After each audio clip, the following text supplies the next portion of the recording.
আমার দেশে ফজরের নামাজের চাইতে জানাজার নামাজে মানুষ বেশি হয়। আলাইয়ারপুর গ্রামে মানুষ মরছে। আলাইয়ারপুরের একজন ঢাকায় থাকে, রাতের বেলা শুনছে, শোনার পরে এখন রাতের বেলা বিমানেও ফ্লাইট নাই, আর নোয়াখালীতে তো এয়ারপোর্টও নাই। কি আর করবে, রাতের বেলা গাড়ি নিয়ে রওনা করেছে, আস্তে আস্তে জ্যাম ট্যাম ঠেলাইয়া 5-6 ঘন্টা লাগছে।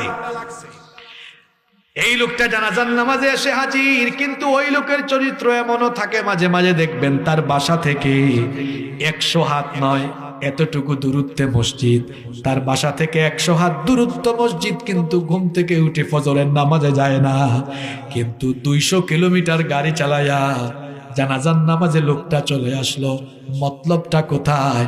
মতলব হলো ফজরের নামাজের আগে বক্তব্য দেওয়ার সুযোগ নাই, জানাজার নামাজের আগে বক্তব্য